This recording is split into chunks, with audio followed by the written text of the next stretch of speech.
Hi everyone, my name's Emily and welcome to another session of Career Talk with Grad Australia. So I will be your host for today and I would like to begin this session with an acknowledgement of country. As we gather for this meeting, physically dispersed and virtually constructed, let us take a moment to reflect on the meaning of place and by doing so, recognize the various traditional lands on which we do our business today. We acknowledge the elders, past and present, of all the land we work and live on and their ancestral spirits with gratitude and respect. We extend that respect to Aboriginal and Torres Strait Islander peoples here today. I'm joining the call from Brisbane, which is the land of the Turrbal people. And to introduce myself, my name's Emily. I'm one of the hosts for Grad Australia for the Grad New Zealand as well. And this is one of our Career Talk sessions that we do on a weekly basis. So for those of you who don't know what Grad Australia is, it's a graduate career site where you can explore and get to know graduate employers. You get a backstage pass to see what it's like to work with them, a bunch of resources, on what their organization is like, how to ace the interviews, all those kind of things. And you can also visit gradaustralia.com.au and set up your account, and you'll actually get notified when there's opportunities that suit you. It'll let you know when to apply to make sure you don't miss those cutoff dates. And today's session is titled How to Sell Yourself in an Interview. And we're very lucky to have not one, but two guests joining us from Hunt & Co. So it's a boutique recruitment agency. So they are absolutely the experts in this kind of webinar topic. So I have Dimity Edwards here, who is the recruitment consultant at Hunt & Co. And then we also have Shearman, who is the principal consultant at Hunt & Co. So I would just like to introduce you guys first. So I guess, Carly, would you like to give us a little bit of a background and introduction on yourself? Yeah, absolutely. So I'm Carly. It's so nice to see you all here today. I have a background. So my degree was in communications, came out of QUT. I'm now back doing postgrad studies because I loved uni that much. And after managing cafes, I went into marketing agency, kind of worked my way up there and worked with a lot of interesting people across marketing, development and design, and then came here as a recruiter. So started on the marketing desk over with Dim, and then came over to tech later on. And we also have another organisation called Women in Digital that I'm the community manager for as well. So that's a bit about me. Awesome. And Carly? Oh, sorry. And Dimity? I am Dimity Edwards. I actually studied university at Western Sydney University in New South Wales. I have a degree in advertising and communications, and to be honest, I've had a really interesting journey to get here today. I started out working in my own business. I then did a stint in network marketing, which built up a lot of my sales skills. I then worked for a wheelchair manufacturing company, and I've also worked for a prop tech startup company, and then kind of thought, what else can I add to my resume? And I thought I'd give recruitment a go and absolutely love it. So honored to be here on today. Awesome. Okay, well, thanks for the intros, guys. So basically, for everyone watching, the structure of this is we have some questions we'll go through, which are just about, how to ace your interviews. Both of them have a lot of experience in all kinds of industries as well. So if you guys have any questions that are, any specific industry questions as well, feel free to pop them in the comments. Even if you have any career questions, pop them in. I'm sure we'll be able to answer them. So let's start off. So we'll start off with some of the questions we've prepared. But yeah, guys, please introduce yourself, ask questions. This is a time to do so. It's not often that you get to literally ask questions to, to people in recruitment like this straight away. So, okay, let's get started. So I think we'll start with how to prepare for an interview. So this is quite broad, so feel free for either of you to go into a specific industry when you're talking about it as well. I know, Carly, you're quite, focused on tech as well. So maybe if you want to start off with that and focusing on tech. Absolutely. I think preparing for an interview is quite universal. Like there's really simple things like you want to do all your research and preparation ahead of time. I feel like so often people kind of come into an interview not really knowing who they're meeting, not really knowing or having done their research on a company, not really knowing much about the role itself, particularly grads kind of just are excited to get the interview. They kind of forget to do the work to be prepared for that interview. So I'd say really when it comes to preparing for an interview, you want to front load all that work and remove any stress for the day of. Like I think on the day of, you're so nervous and excited. and a little clammy and you're just really nervous about the role. So if you can kind of pick out your outfit, figure out how you're going to get into the location, know who you're meeting so you can kind of go in there ready to shake their hand. I think all of those things are a great place to start. Yeah, kind of to echo what Carly says. So too many times people get to an interview and they're like, oh, I'm meeting with Jane. And then they're like, but where do I even meet Jane? Do I go to reception? Do I do this? It's like, ask more questions before you get into the interview to save yourself getting nervous. I always recommend jumping on their LinkedIn profiles, know more about the business contextually as well, like who's who in the zoo, we always say, and really deep diving on how you might fit into that organization and what value you can add to them. And then another great tip that I always say is if you don't know what to wear, go business casual. Some white sneakers, a pair of cute jeans for a girl, a top, and then a blazer. It's not too serious, not too casual. For a guy, something similar, jeans, nice top, and then a blazer as well. So I think that kind of fits any kind of corporate environment, or even if you're going for your first job at a cafe, I think it's really important to put your best self forward. Absolutely. Awesome. Thanks, Az. And I know there's this saying where it's like, if you show up on time, you're late. So do you guys have some kind of like tip on, should people be showing up like 10 minutes early or 5 minutes early? Absolutely. Yeah, don't rock up too early and don't rock up too late. I remember us even doing our own recruitment. We've had candidates rock up like 2 hours before they were meant to be here. And it's like, I love that you're so eager, but we've got things to do, right? So there is a happy medium. I would say 10 minutes is that sweet spot. We always say to our candidates when we are encouraging them to go for interviews, get there half an hour early so you can relax, find a car spot, get your bearings right, and then walk into the door 10 minutes on that. Yeah, I think 10 minutes is the sweet spot for me. I think half an hour, I'm probably in a different meeting and I'm not ready to greet you, and so you're probably not going to have the best experience.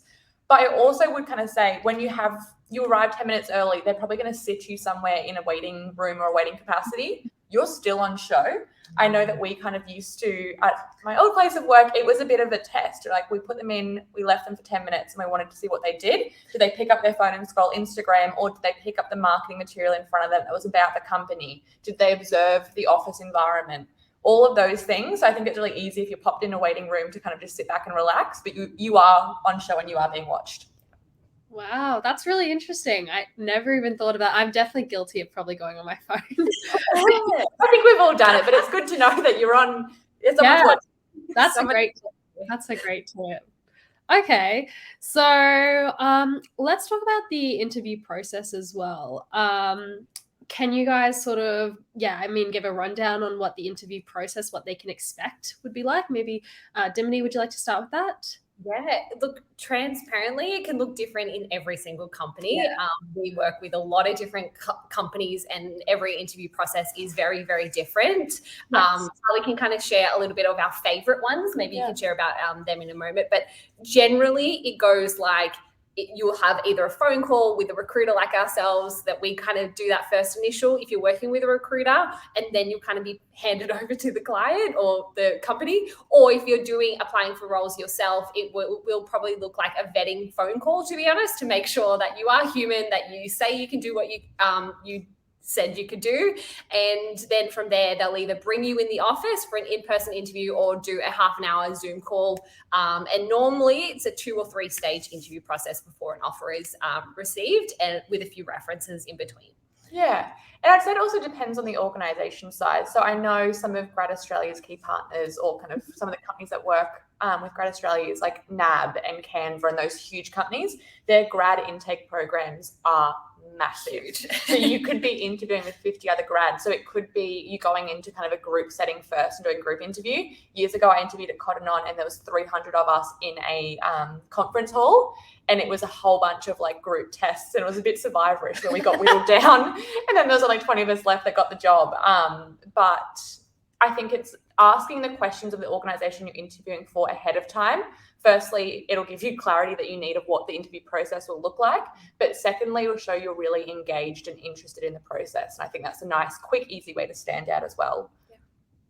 So interesting. I remember, like you mentioned Cotton On, I remember my interview for a cinema job was like building towers with like 500 people just to show who would take leadership. Me too. I worked for Hoyts for 4 years, and that was part of the interview process, was like to go away and do a performance. And it was like the whole idea was to showcase who took the lead, did you take initiative, what part did you play in the team? And I think it's fascinating, especially for these uni grad roles. You're probably going to have a little bit more of a longer runway when it comes to your interviews, but as you kind of move through your career, it will shorten and shorten. And then it gets longer and longer again as you get to more of the exec levels. Wow, really interesting. Oh, okay, we have Tim here. Hi, Tim. Tim just commented that he's from Newcastle Uni. Awesome. Feel free to ask any questions, Tim. Okay, let's move on to the next question. You know what? I actually have, before we do that, I have a burning question that I see kind of going around, and it's like a bit controversial, but it's like, should you or should you not have a photo on your resume? That's been going around a lot. I've been seeing such conflicting opinions on it. Do you guys have an opinion on that one? Yes and no. We want to say yes and no because everyone is different and every company will have a different stance on it. So take what we say as just take a pinch and leave what you like. Take what you like and leave what you don't. Go for it. Yeah. I am weirdly passionate about this, and I sometimes find myself like resume rants. I really think it depends on the organization. So again, looking at like a huge organization like EY that are doing massive grad intakes, I'm not sure if they specifically, but I know a lot of those big corporates do have resume scanning tools. That's why they require you to upload them in a doc file instead of a PDF. But I also believe that as a grad, there are so many of you and you want to find quick and easy ways to stand out. The quickest way to connect with people is as a person. So that's why LinkedIn's amazing, because you get to know the person, you get to see them, you get to build familiarity. So I'm a big fan of a headshot because I think it's starting to like build rapport on that face, like putting a face to the name before you've even met them. But I also love an A/B test. So good idea. What happens? I definitely think that some companies have a cognitive bias. So I am aware that if you are putting you're reluctant to put your photo on there because of cognitive bias or a bias to just whatever race, gender, or special skills that you do have, I am conscious of that as well. So if that is you out there, just make your resume stand out in another way. I would say, if you are going to put a clear photo of you on there, make sure it's a headshot. Make sure you're up against a wall. Make sure it's not a clubbing shot. Make sure it's not a selfie. Like, just do the homework to make it look like a professional shot. And something that reflects what you're doing in your trade. My brother's a paramedic. I've done his resume before, and I've asked him to go get a headshot of him in his uniform. So I would say that's relevant to my brother's industry, being a paramedic. So that's really, he's gone and done some really cool things because he has kind of taken that time to build up a resume no matter what industry. So I think that's a really great addition. Is if I see a resume with a professional headshot, it's really well manicured as like a designed piece. I love that. If it's scrappy with like a selfie from like a mirror in the clubs inserted, it's not going to help. No. So I think it's being very intentional that you're putting a very professional foot forward, which we haven't always seen with grads, because I think you just grab a photo and put it in. And on the resume note, very passionate about this. Canva is your best friend. It's free. Go get an account. Go look up some templates. Please don't send me, if you're really wanting to nail an interview and get your resume out there, don't create it on a Word doc. Like, we're past Word. We're now at Canva level. Like, you can figure it out. You're smart. You can use tech. Like, go create a templated resume off Canva. My only yes, and unless like the company specifically specifies it needs to have a docx file. I would get frustrated if I gave very simple instructions and they weren't followed. But I also believe they are giving those simple instructions so they can use tools to scan the resumes. So if you have a PDF and the resume scanner can't scan it, you've already discounted yourself. So Canva, 98% of the time. Yes. Yes. Okay. Canva is awesome. It's been my resume builder for like the last 5 years. So I love it. So we do have 2 questions in the audience as well. So we've got Actually, I'll just pop it on screen. This is the first one. It says, "Hi ladies, any tips for preparing for interviews where you may be asked to prepare a piece of material on the spot? For example, a media release or position statement." Would one of you like to answer that one, or both of you, whoever? I've had this happen to me in an Really? interview. Yes, it's happened to me twice where I've rocked up to the interview, it's all going well, and then they've gone, "Hey, so you're a comms student or you're going for a communication role. Here's a task." And at first you can get a little nervous.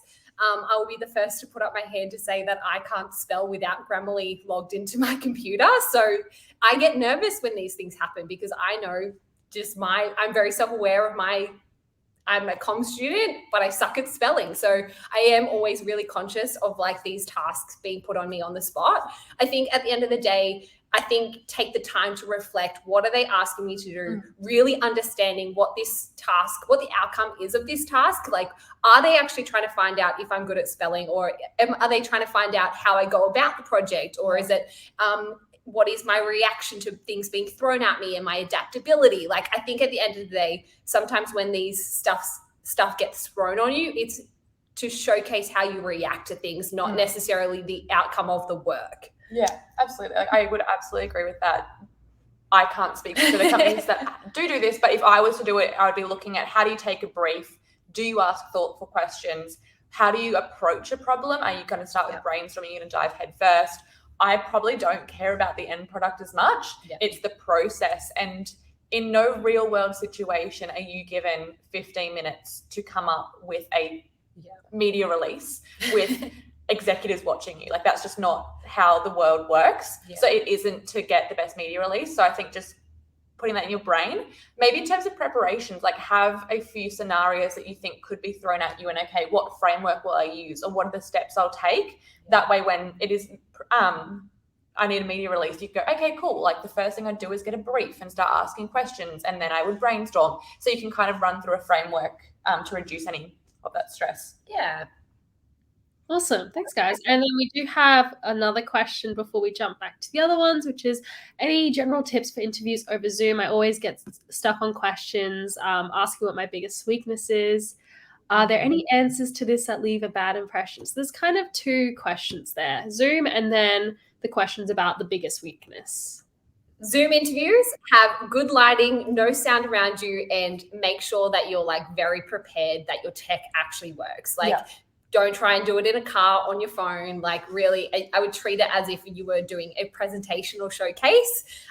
Even today, funny enough, we're sat on the floor. You would never know this, but we're sat on the floor of our old office because we're in the middle of moving, but we've got good lighting. We've set it up so no sound is kind of disrupting our thing, but you would never know that we were sat on the floor with a laundry basket with our laptop on it, right? So breaking the fourth wall. So yeah, just setting yourself up for success to showcase your best self is probably the first, I would say, with a Zoom interview. Yeah, and I think often with Zoom we can be a bit more casual, particularly if it's in your home. So it's like, actually dress up. And I know that sounds so silly, but like, do not wear tracksuit pants. No, they can't see that. But like, it's almost like mentally preparing yourself. And I think there's a really different way in how you sit. And I know there's a difference in how I sit when I've got tracksuit pants on versus if I've actually got dressed for the day like I would any other job interview. So yeah, treat it as if you're going into their office. You're still on display. It's still a professional environment. And then the other part of that was biggest weaknesses. Anyone's going to ask you that. So I think the great thing is, if you prepare the answer once, you're ready to roll it out every time. And it might be the 20th time you've said it, but it's the first time that person's hearing it. So you can kind of keep using that. I don't know I don't know what the best answer for this is, because my biggest weakness is probably the classic, like, I am deeply passionate and I'll probably get angry, but then I'll move across really quickly. Like, if you know who I am, you'll be like, okay, that makes sense. But that's my biggest weakness as myself.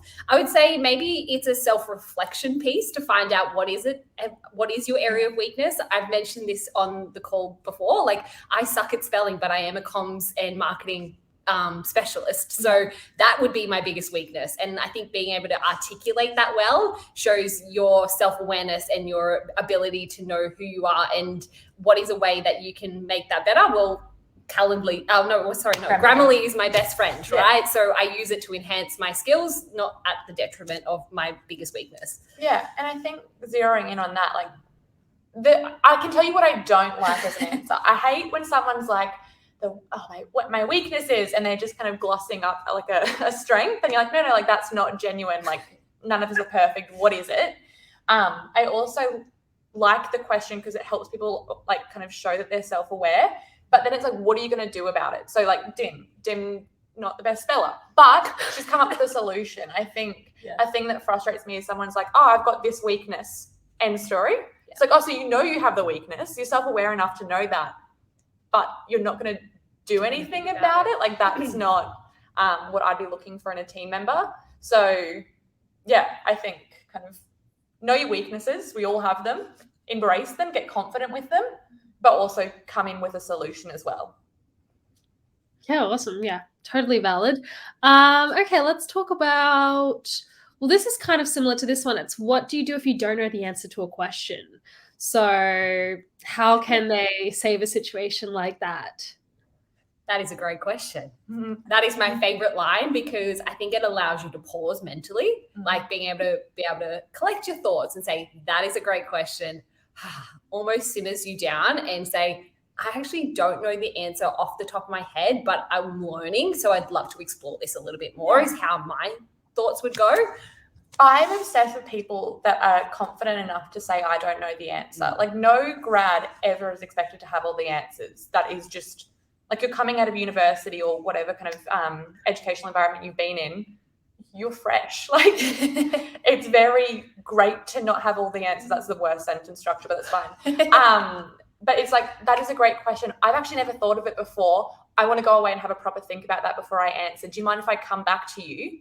But then come back to them. And it's write it down. Yeah. And then it's a follow-up email 24 hours later being like, hey, I really thought about this question last night. It's a great question. Here's what I think now. Or I've done some research. I'm obsessed with that because I think, firstly, it shows you're confident enough to not think you have all the answers. I think a lot of people feel like they have to have all the answers and that's just actually not helpful. But also you've got follow through. You've said, I'm going to come back to you. You've gone away, you've done your research, you've done the thinking and you've come back to them. And it's also a nice additional touch point to stay front of mind. Again, there are so many grads. So you're looking for these 1%ers to stand out. Great 1%er. Awesome. Yeah, thanks guys. Okay, we have another question. Let me pop it up on the screen. So Tim has asked, is there much difference between firms and departments' assessment days? I have one with, it's a hard word to pronounce, Department of Parliamentary Services on Tuesday. That's exciting. Tuesday coming up. That is, congratulations. How good. That is a great question. Let us come. No, kidding. I will say this is the best question to come straight after if you don't know the answer. I actually don't know the answer. So a lot of work we do is with startups, scale-ups and tech companies. Or e-commerce companies. Or e-commerce, sorry. But we don't do a lot of the department work like that. So I wouldn't be able to speak to a whole lot of detail about the differences. But Tim, if you want to connect with us offline, I do have friends in government and they might be able to give you some tips and hints. Yeah. Awesome. I think on that as well, to piggyback off that, don't be afraid to reach out to a mentor who's in your field. I've got lawyer friends who work in Canberra, who work for the government. I think it's one of those things that don't be afraid to ask more questions to find who do you know? Reach out to Carly or myself and say, who do you know that might be able to help me in this space? And we might be able to direct you, but also keep an eye out on your LinkedIn or just even with the other adults in your network, go connect with them because chances are they will know someone who is going to be able to help you in your career or get you the answers that you're looking for. Yeah, absolutely. Awesome. Okay, so we have another question as well, which kind of ties into what I was going to ask. So it's about what kind of questions should I ask in the job interview? And that ties into my question, which is going to be, what should you ask the hiring manager? Yeah. Do you want to whoever wants to start that one. I think there's a lot of questions. I love clear and concise communication. I always love the question of all right, well, what is the next step from here? So you're finding out, you're already putting in their mind that you're going to progress. Assumptive selling. The other great question is, what are you actually looking for in a candidate and how do you see the role evolving in the next 12 months? So you're actually asking them some of these key questions that they're showcasing that you've got length of time in a role as well. Is like your already mindset is that you're going to be in this role for 12 months. So I guess, again, assumptive selling to them. And then also asking them, who would I be interacting on a daily basis and what resources would I have at my fingertips that might be able to help me do the best job I can? Yes. Awesome. That I would say, I love the question of like, what would success in this role look like for the first 30, 60, 90 days? I think that's immediately showing like, I'm here to add value to the business. So often grads come in, they're like, I'm keen to learn. And I think that's great, but also you are withdrawing a salary from that company. So you also want to be adding value. And so I think that question really frames it of like, I'm here to deliver and I'm learning on the job, but I'm here in service. I also love just kind of asking questions about the individual. So I'd love to know, like, obviously you work in the business every day. What's it like working here? Those kind of culture questions are nice as well. It helps you build rapport with that hiring manager. It helps you connect with them on a human level, but it also helps you get some kind of insight into what working in the building will be like. Particularly if you're a grad, any job interview, it's very much like dating. It's a dialogue. It's double-sided.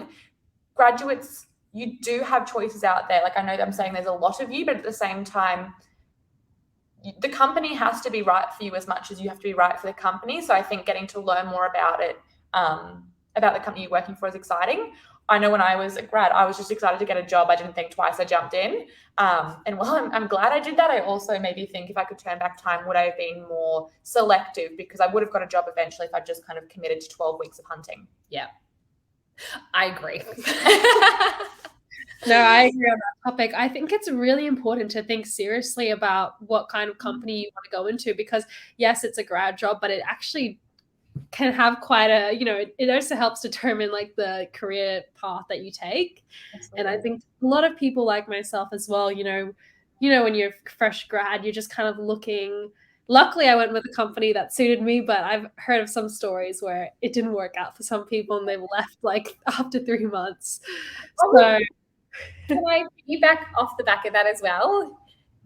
Is just have some realistic expectations on this. Like, without being rude, a grad is probably, depending on your industry, you're probably not going to find a salary over $70,000 to kick off. Like, both of us started with a 40 in front of our number. Like, be really realistic. Don't sell yourselves too short, but then don't take yourself out of the game too quickly. Like, you've got a long career ahead of you. You don't want to be jumping and scaling too quickly that you almost fall off the cliff. So I'd be quite realistic in your expectations. Like, put yourself out there and say, I'm committing to 10 interviews. I'm committing to going for 10 interviews with 10 different jobs to find out these 10 different companies. Like, put it in your mindset that is what you're going to do. You might be lucky and you might find the perfect one on round 1. You might be lucky and find it on round 6. Like, who knows? But just have it in your mindset. I also would love to encourage everyone that, yes, you're starting as an e-commerce manager or an e-commerce assistant, or you might be the marketing assistant, or you might be a tech assistant. I don't know what they're called. Or you might be a lawyer, what's it called? A paralegal or a law clerk, whatever it is. Like, go in there with the mindset of like, this is not my forever career, but I'm going to take this opportunity and I'm going to nail it. I'm going to really run, because a lot of companies love internal progression. They would rather promote you internally than find someone else who is more senior than you and promote them, or I guess hire them into the business. So be okay with coming in at quite a ground level and working your way up in a company, and then like earning your stripes a little bit. I think we often forget that maybe it's an ego thing a little bit, but we're like, oh, I'm better than that. Let me come at a marketing manager level, like in my division. No, like, just be okay with building up the skills across multiple different industries and like, earning those stripes along the way. And you never know where it's going to take you. And I think when I was a grad, money wasn't even on the money wasn't even in my kind of line of sight. Like, I knew market value, I knew what someone with my skill set went for, and then that was it. Like, I stopped thinking about the money. As long as the offers coming in hit that, it was like, what are the learning opportunities? Who's in the building that I can learn from and get mentorship from? what's exciting me about that? Like, how can I fully like immerse myself in this role? For me, there's things that don't spark joy. So sure, they might have offered more money, but I wouldn't have taken them because I wouldn't have got the learning and passion that I was really chasing. I'm a big believer if you do good work, money is just a symptom of that. And I think as a grad, I imagine most of you don't have dependents, you don't have mortgages. This is really the time to not worry about money and just fully immerse yourself in that learning experience. Yeah. I feel like we've opened Pandora's box, but my other thing is I think so often people go into an interview and if they don't get the job, cool, I'm done with that person I met. That is an amazing connection to have. Like, you've just spent an hour networking with someone. Keep them in your network. Yeah. Brisbane, Australia, the world, it's so small. Like, it is teeny tiny. And depending on your industry will be quite cliquey. It will be quite connection driven. Make sure, like, the best thing you can do is fostering those connections early on. I didn't realize the impact of a network until kind of a couple years into my career. I just thought if I did good work, people would find out and I'd get jobs. Where it's like, yeah, do the good work, but also make sure you know the right people. And that's kind of how to really propel yourself forward. So even if you don't get the job, stay in touch with those people that you've met along the way. Yeah, absolutely. Networking is so important. That's why you guys got to make sure you connect with Carly and Dim on LinkedIn after. So we'll have these on in a little bit. Okay, let's talk about what are some commonly asked questions. So, Carly, would you like to start with that one? Commonly asked questions. In what sense? Like in an interview? Oh, yes. So in an interview. Commonly asked questions. Why did you choose your degree? I think that's a big one. Yep. And I always love to know what's your favorite subject and what subject are you glad to never see again. I think that really helps kind of figure out where your passions are, what you naturally gravitate towards. So those are kind of a few of my go-to questions. I love the superpower question, like what's your superpower question, because that really highlights if you're self-aware. The other question is, where do you see yourself in 5 years? And I personally hate this question because I'm like, dude, I don't even know what I'm going to do tomorrow morning, let alone like what I'm going to do in 5 years. But I think what it is indicating is, again, how you're articulating, how you think, how you problem solve. Do you have a vision for your life? And you don't have to know all the answers. Again, this is probably the best advice I ever got, is that I don't have to know what I want to do in 5 years, but how do I want to show up? Who do I want to become in 5 years? Is probably that key question. Another question, if you have any sorry, what was the question again around what questions get asked? One of our colleagues, Emily, has a brilliant problem-solving question that she actually asks, and it's around not necessarily the answer you give, but it's around how you give the answer and your thinking. I am going to butch this up so bad, but essentially it's a question around, if I was to give you 1,000 envelopes, 1,000 letters, and 1,000 names, let's just go with that. How would you go about getting me the 1,000 invites to this party? And it's not necessarily about getting the work done. It's about how you go about the project. Yeah, absolutely. So another question I just thought of is side hustles, side projects, side gigs, what are you listening to? What are you listening to? Yeah. Like in a grad, the best thing I ever did was I did 40 million different things. So I was managing cafes. I edited a fashion magazine. I was contracted by Fashion One TV and over in Perth working in media on that. I had my own blog that I'd monetized. All of those things sound random. All of those things were a lot of work. A lot of those things were unpaid, but I learned how to build WordPress sites. I learned how to hop into cPanel and do configurations. I learned what happens when you break stuff in no pressure environment. And also it showed that I was really, really passionate about the work, and it made me stand out. So I think have a side gig if you don't already have one, and then don't be afraid to talk about it in an interview, even if they don't ask that question, but that is a question I would expect. Yeah, as well. And then the standard questions you got, like, what's your salary range? What are you expecting when it comes to your salary? Have a number. Don't just say, I don't know. Like, have a number in your mind and say, I would like to see my value would be worth X between X, and like kind of give them a range. Giving them a range allows them to kind of choose a number between that, and you won't be disappointed when they come back lower than what the number you stated or higher, which is always a delight. And then I would also ask around, working arrangements is a big thing these days. And so they might ask questions around like, what do you see as your working arrangements? Are you okay to travel into the office 5 days a week, or are you expecting it to be a hybrid role? Like, I think those are kind of the questions that I would see them asking in an interview. I did once ask someone, we had a set of questions that we always used to ask graduates, and it was like, what is the most difficult thing you've come up against in your life and how did you overcome it? We wrote that thinking would stay in the professional lens. We obviously had to tweak it because grads were coming in and getting quite upset and like bearing their heart out about really awful things. And I think like it was so lovely to know that it felt like it was a safe place for them to share. But also if you don't, there's no, like if you get that question, feel free to be like, in a professional lens, this, like if you want to share more, if you have a really human experience you want to share, absolutely, but also don't feel the pressure to answer what happened to you when you were 5 years old and really unpacking that. So I think expect what's the hard thing that's happened to you and how have you overcome it, but feel free to keep that under like a university professional lens if that's what's more comfortable for you. Okay, awesome. And what about, say, if they're, it's a question about like their skills, like it's talking about like they want an example of when they've been able to demonstrate they have a certain set of technical skills or a certain set of like marketing skills, something like that. Do you guys have like sort of like a framework or examples of good versus like bad responses for that?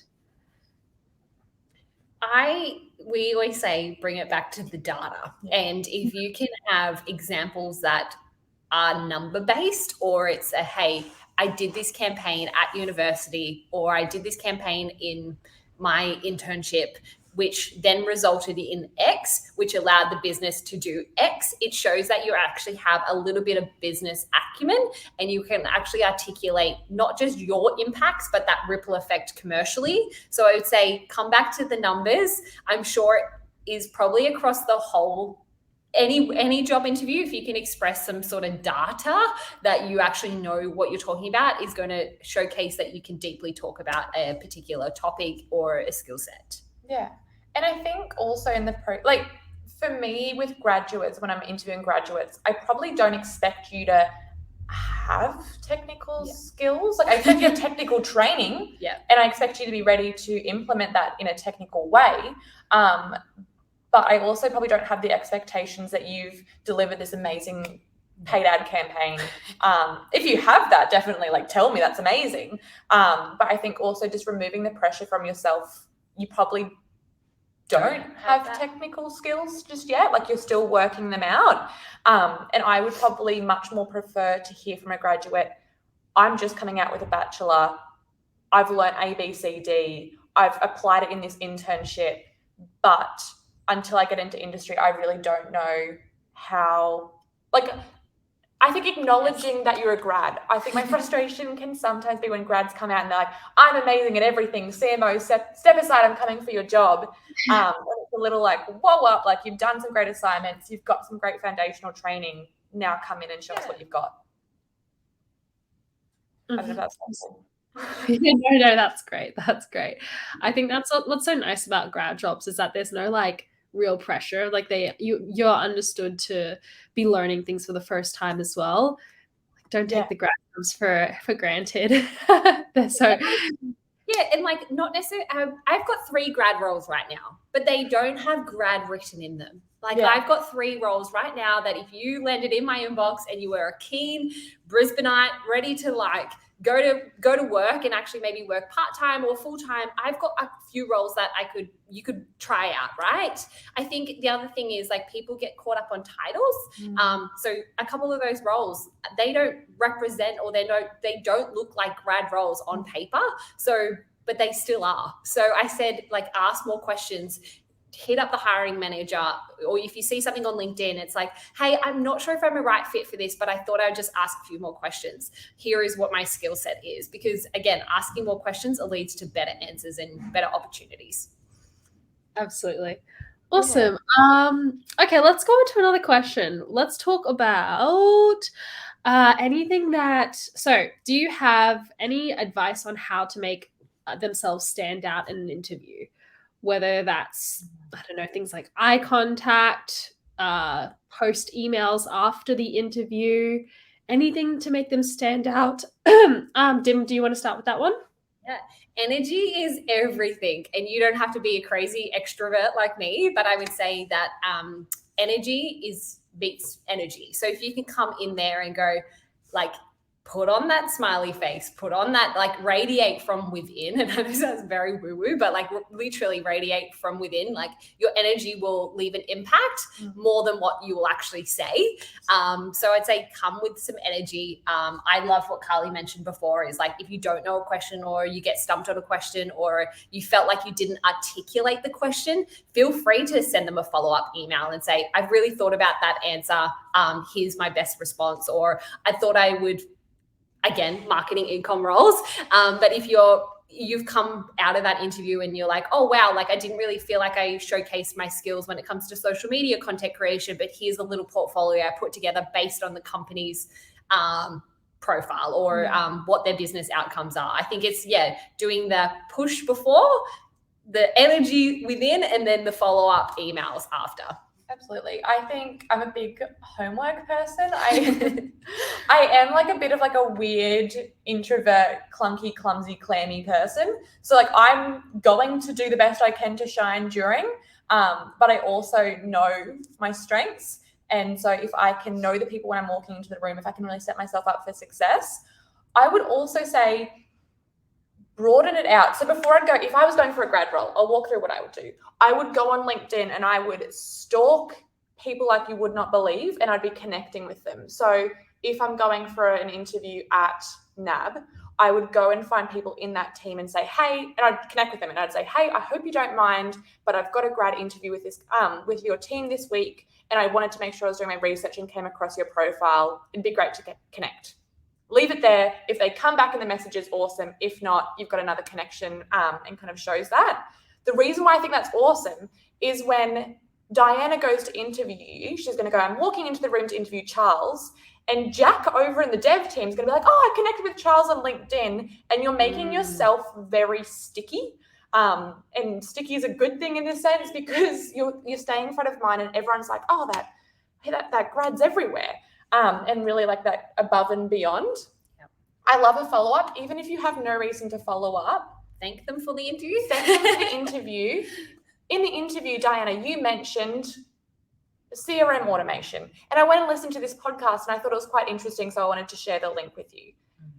But keep your follow-ups calm.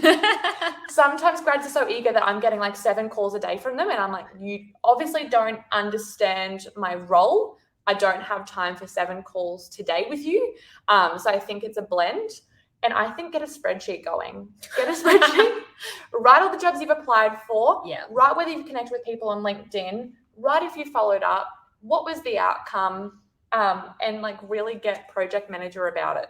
Yeah. I think the worst thing you could do is the easy apply on LinkedIn is your best and worst enemy. And I know this from past experience when I've easy applied something a few years ago and I got a call from the hiring manager and they're like, hey, Dimity, I'm just calling you about the role you applied for. And I've like died inside because I didn't know who this person was or what role she was calling me about. And I was like, I'm really sorry, but who are you? And like, what role did I apply for? And I looked like an absolute muppet. Like, so I think Carly, as much as I'm like not an A-type personality, I think she's got some words of wisdom there because, you don't want to look like a muppet if that hiring manager does call you and says, hey, thanks for applying, and you forget what you've actually applied for. I also think that later in your career, you could get away with kind of just applying and like throwing it at the wall and seeing what sticks. But when you're a grad, you don't have any wins on the board just yet to kind of rest on. So you really have to go above and beyond. Like now, if Dim was to go for a job, people know who she is. People know the kind of wins she's had. She can go in and kind of share the wins on the board as well. So she could, if she wanted to, be a little lazier with her job search. When you're a grad, you just don't have that option because you've got to always be thinking, what's the 1%ers I can do to stand out from the other 500 grads coming out with this same bachelor at the end of the year? Yeah. Awesome. Okay, a lot of good answers there. Let's move on to another question. We've got, sorry, just reading all the stuff. Okay, do you have any advice for grads going into the workforce? Like, say they've got the job. Let's talk a little bit about that. Let's say, they've got the job, they're starting at their new grad job now. Yeah. Any advice to help them stand out, do really well? What are some of the first things they should do within, like, let's say the first couple of months? I'm going to take one of this from my best friend who does this incredibly well. When when a grad starts the job, he takes them out for a coffee. And that's because he got taken out for a coffee. And so he's now the person who's like, takes people under their wings and takes them out for coffee. But one of the best things he taught me was that, he made an intentional effort to grab one person in the office every single week, no matter what department they were in, and go take them out for coffee. He would shout them coffee. It would cost you $8 a week or whatever it is, maybe $10 now with inflation. But make sure you make those connections. Your network is your net worth. And so, my best friend has done this incredibly well, and he's progressed so quickly. He is a lawyer in Canberra, but he's progressed internally with his company because he did the effort of going to meet one person every single week and made a real intentional effort to know those people, because then they have become his biggest advocates. So for the promotion, he's the first one that's going to get the call up because he's made the effort to actually just get to know them on a human level. So that'd be my number one tip of make sure you take the effort to know the people that you work with, not just in your department. I think it's really important as a grad to actually have, if it is an office job, I do understand that people on this call aren't always going to work in an office. But I would really understand the working dynamics and culture. I think you can come in, and I am a loud, energetic individual, and I have been smacked down quite hard for coming in with too much energy. And I know that sounds really harsh, but I think it's a matter of being able to read the room, understand the office dynamics, understand when it is appropriate to talk and speak up and when it is quiet time, having those office cues and understanding the dynamics of your working environment is really important. I know that from my brother, who's that paramedic I spoke about before. Even in an industry like that, it's important to know when to kind of play, when to be professional, when to kind of turn it on, when to turn it off, and really understand the workplace dynamics. I absolutely agree. And I don't think you're ever going to regret being too professional. What you will regret is kind of coming in as a grad and drinking too much at the Christmas parties or making inappropriate jokes. Those are the things that you will regret. It's I'd never be scared of being more professional than others. On top of that type A personality goal set, what do you want your first 30 days to look like? What do you want the first 60? What do you want the first 90 to all look like? What do you want to have learned in those different timestamps? But what do you want to have delivered as well? So it's that give and take. It's the generation of value, but it's also kind of learning along the way. I love the coffee idea. I think that's amazing. There was another one in my mind, and I'm going to forget it, and then I'm going to be in the car driving home, damn it was that. I'm in a job. I'm setting goals. I'm doing something. I can't remember.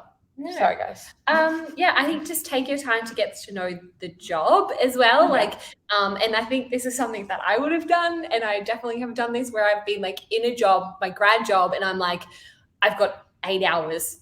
I don't have 8 hours worth of work to do. Let me make it look like I'm busy. Don't do that. Be quite conscious. I'm a very fast worker. I would say that most of the days I'd get done in 4 days, not 8, because I just am a very quick operator. That's how I run my life. And so I would find myself a lot of the time being let's pretend I'm doing some work. Don't do that. Go ask the managing director, go ask your people and culture manager, go ask your team lead and be look, to be honest, I've actually ran out of work today. Yeah. Is there something that I should be doing? Or what can I do in these situations when I do feel like I've kind of ran out of work to do? Yeah. And I think the other thing, which I just remembered, was as a grad, decide, and this can change over time, but decide, do you want a job or do you want a career? Do you want to be good? Do you want to be great? If you want a career and you want to be great, the savage truth is you're going to have to be obsessed and you're going to have to make some sacrifices. There are so many sacrifices I've made in my career. I wouldn't change them for a single thing, because you can't have it all. I can't go out with my girlfriends on a Thursday night and then come to work not my full self because I've had too many drinks. Or I can't always go and make it for family dinners because I need to go to uni and do my professional development. So I think figure out early on what you want to do. And this can change. Like, I might have kids and decide, all right, I'm just going to have a job for now that pays the bills because I need to run over here.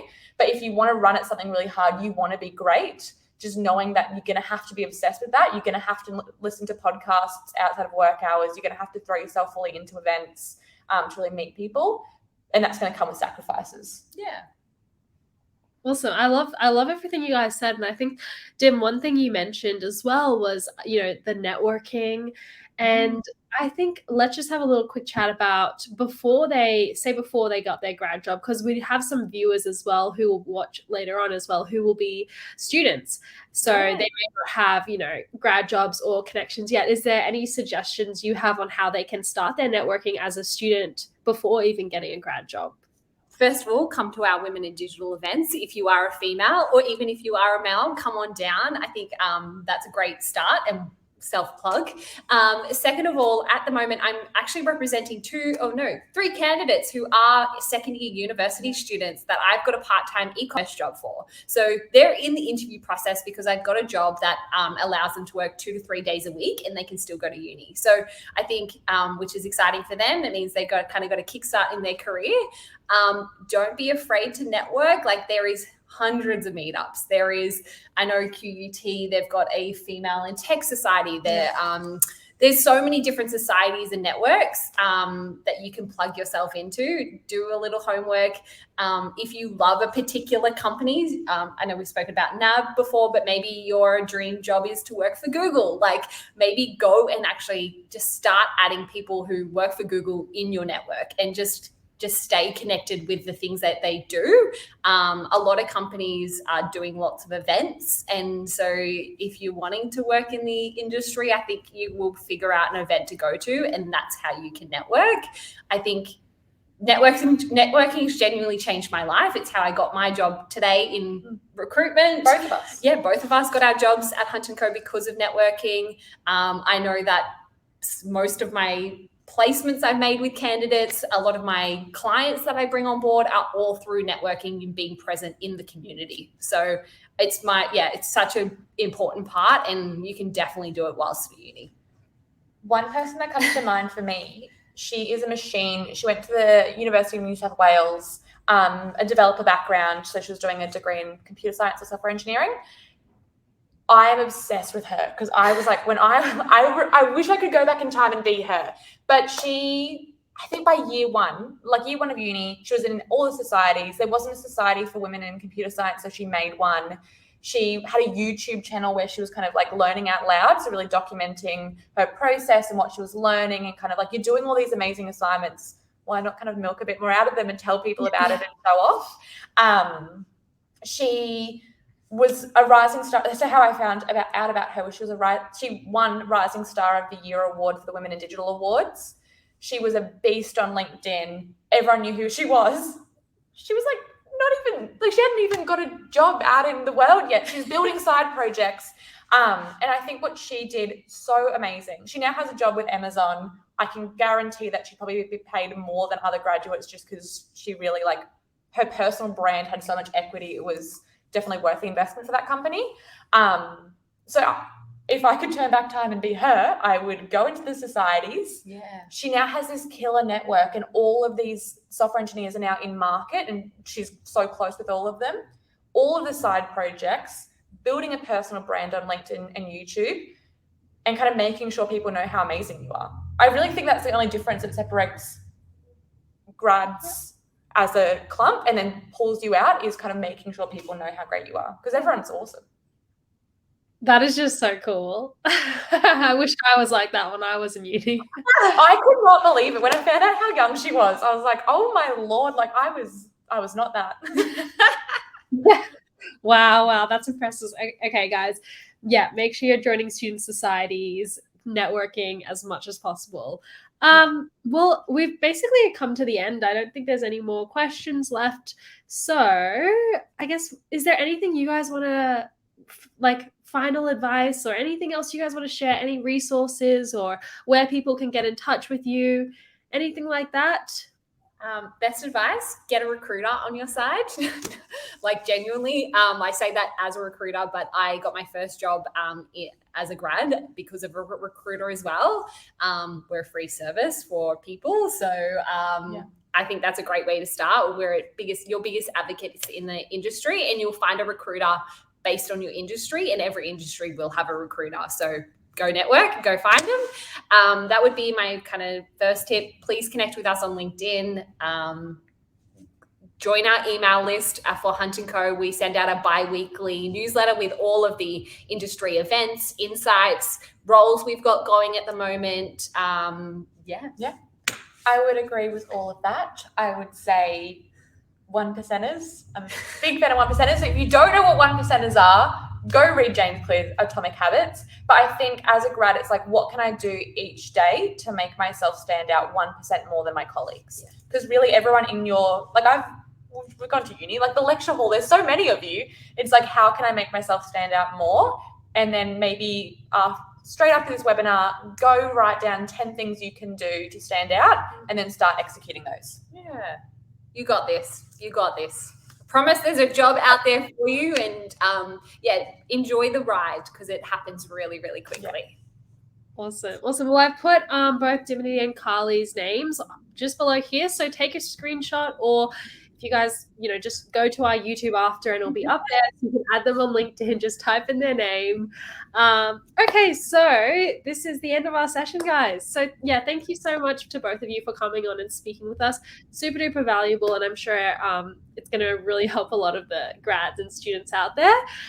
So we do have a bunch of sessions coming up for August and September, guys. So we have them every week. So if you have any friends or other people that are at uni or in graduate positions, be sure to let them know about GradAustralia, because there's so many different ones. There's ones for tech, construction, engineering, marketing, sales. There's a bunch of things going on, so I'm sure they'd find some valuable stuff in there. And so just check our socials. We post them on LinkedIn, Facebook, YouTube, TikTok, Instagram, all those places. Everywhere.